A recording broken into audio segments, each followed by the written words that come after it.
Welcome, friends. So, today I want to discuss with you the aspects of the Greek tragic hero.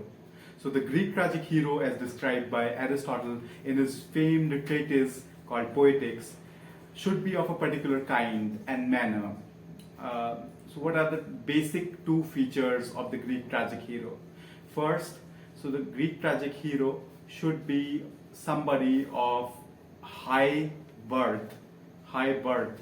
That means to say, somebody of noble birth, like a king, queen, a prince, right? Or somebody of a high political standing, such as a warrior, a general, right? Somebody like that.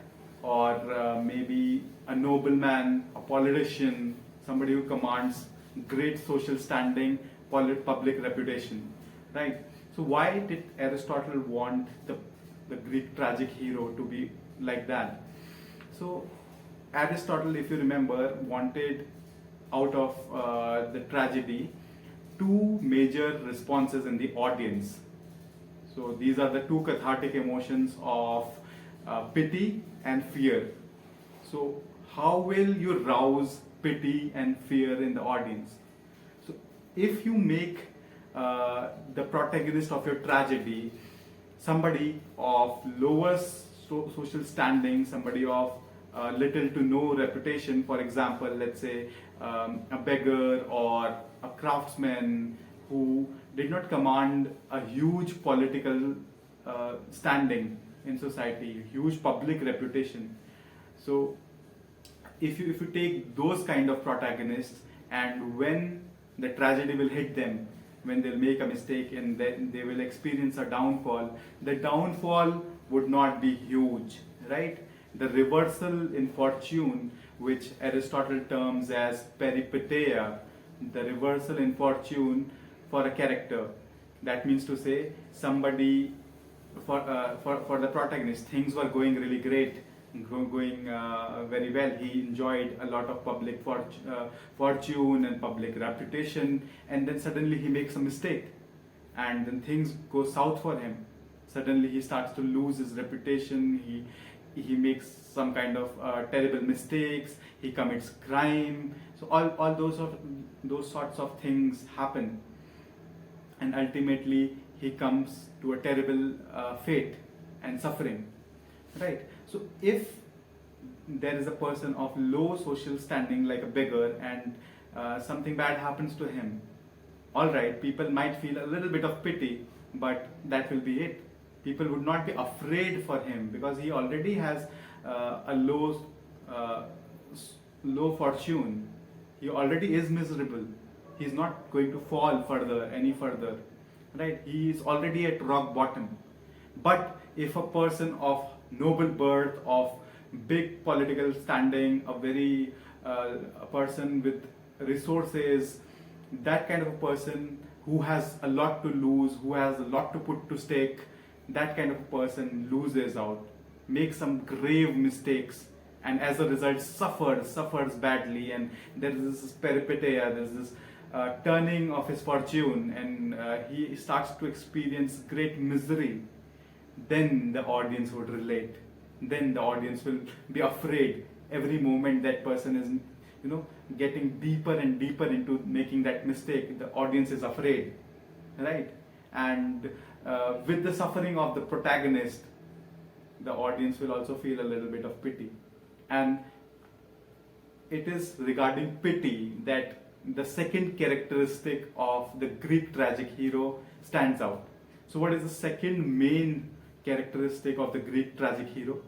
That the person should be of good moral character. The person should be good, right? Why? So if in case the person is of high noble stature, as per the first condition, but he is not of a good moral character, that means to say he is a crook. So if he is a crook, then what will the audience feel looking at him suffer? The audience will say, oh, very good, that he deserved it, he had it coming, right? So you see, if the tragic hero is of a good moral character and he makes a mistake and then he suffers and then he falls from fame and fortune, and reputation, then the audience will feel a lot of pity, lot of sympathy. The audience will feel, oh my god, he was such a good guy. Had he not made that mistake, he would have been doing really great. He would have had it all, right? He would be doing really well. So the audience feels pity. And these are the two emotions which Aristotle wants purged out of the system of both the protagonist and the audience. So so these are the two necessary conditions: that the Greek tragic hero should be of noble birth, of high social standing, of good public reputation. Second, he should genuinely be a good character. Nobody feels sympathy for a person who is bad. For example, let's take the example of Shakespeare's Othello. So Othello's tragic flaw was that he was very jealous, right? He was insecure. So jealousy was his tragic flaw, right? So he gives into the antagonist Iago's words, right, lies, and he disbelieves his wife, and he thinks that his wife Desdemona, a very beautiful woman, has cheated upon him. So he kills her. He kills her without thinking too much. Out of jealousy and anger, due to that jealousy, he kills her. So that is, otherwise he was a very good husband. It was not like he did not love Desdemona. He genuinely loved Desdemona. But like, he was a good general too. He was a good general. It has been established in the play that he is a general. He's a military general. So a person of high social standing and a good moral character, a good moral intention. So he intended to keep Desdemona and love her, but he fails, right? So that is one thing I would like to discuss with you is about the tragic flaw, which is also called Hamartia. So the reversal in fortune was called Peripeteia, and the tragic flaw, for example, jealousy in Othello, or ignorance in Oedipus, pride sometimes, indecisiveness in Hamlet, and ambition in Macbeth. So these kind of flaws, characteristic flaws in the tragic hero are termed as hamartia by Aristotle. Hamartia, the word hamartia, some people often interpret it to be fatal flaw, and you would find dictionary meanings of hamartia which would describe it as fatal flaw, but it is not fatal flaw. Hamartia, the word hamartia means to miss the mark, an error, to err, an error in judgment, a lapse of judgment. So it is just the character, as we already discussed, the tragic hero is a good character of a good moral standing, but he fails to judge the situation properly. So Othello fails to judge the circumstances of Desdemona properly, and he feels and he believes that that she has cheated upon him. So that is an error in Othello's judgment. Right? When we say fatal flaw, that seems to say that it is a character flaw, and character flaws can't be fixed, and the audience would not feel that amount of pity for such a person who has a fatally flawed character, right? So if I was a fatally jealous person, all the time insecure, incorrigibly, I was never getting better, then why would the audience feel sympathy with me?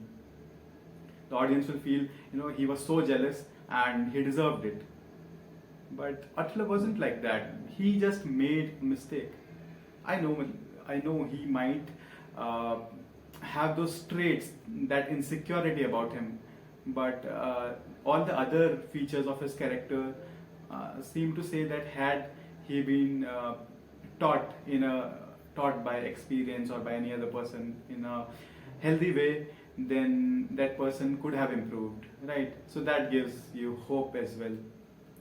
So these are some of the aspects about the Greek tragic hero, as well as we discuss the meaning of Peripeteia, the reversal in fortune, and Hamartia, the tragic flaw.